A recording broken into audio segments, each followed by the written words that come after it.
বন্ধুরা, আমার মা আজকে রান্না করছে কাঁকড়া। কড়াইতে তেল দিয়ে লাল লাল করে কাঁকড়াগুলো ভেজে নিচ্ছে।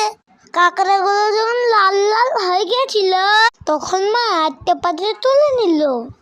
তারপরে ওই কড়াইতেই আরেকটু তেল দিয়ে তার মধ্যে ফোড়ন দেবে, তেজপাতা আর জিরে। তারপরে কেটে রেখে পেঁয়াজ কুচিগুলো দিয়ে দিলাম। তারপরে একটু খুন্তি দিয়ে নাড়িয়ে নিল।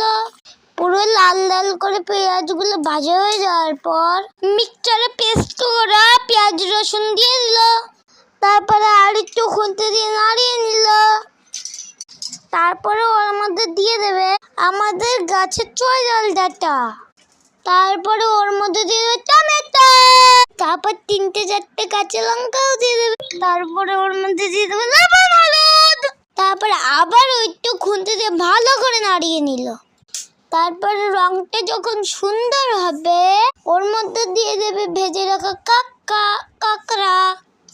তারপর খুন্তি দিয়ে ভালো করে নাড়িয়ে দেবে।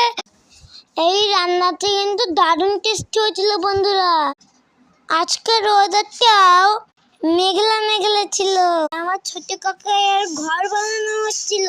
তো বন্ধুরা, কাঁকড়া কষানোটা দেখো কি সুন্দর হয়েছে, দেখেই জিভে জল চলে এসছে, তাই না?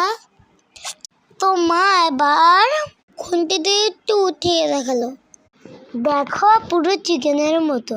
তারপরে ওর মধ্যে পরিমাণ মতো জল দিয়ে দিল। তারপরে আবারও খুন্তি দিয়ে একটু ভালো করে নাড়িয়ে নিল। তারপরে যখন তরকারিটা জাল হবে তখন দেখো কি সুন্দর টকবক করে ফুটছে। তারপরে আমার মা ওর মধ্যে দিয়ে দেবে গরম মশলা। তারপরে আবারও খুন্তি দিয়ে নাড়িয়ে নেবে। তারপরে যখন ঝোলটা গা মাখা হবে তারপর আমার মা ওর মধ্যে দিয়ে দেবে কুচানো ধনে পাতা। তারপরে আবারও ভালো করে নাড়িয়ে নেবে। তারপরে কড়াইয়ের চারপাশে যে মশলাগুলো আছে সেগুলো মা খুন্তি দিয়ে ভালো করে পরিষ্কার করে নেবে।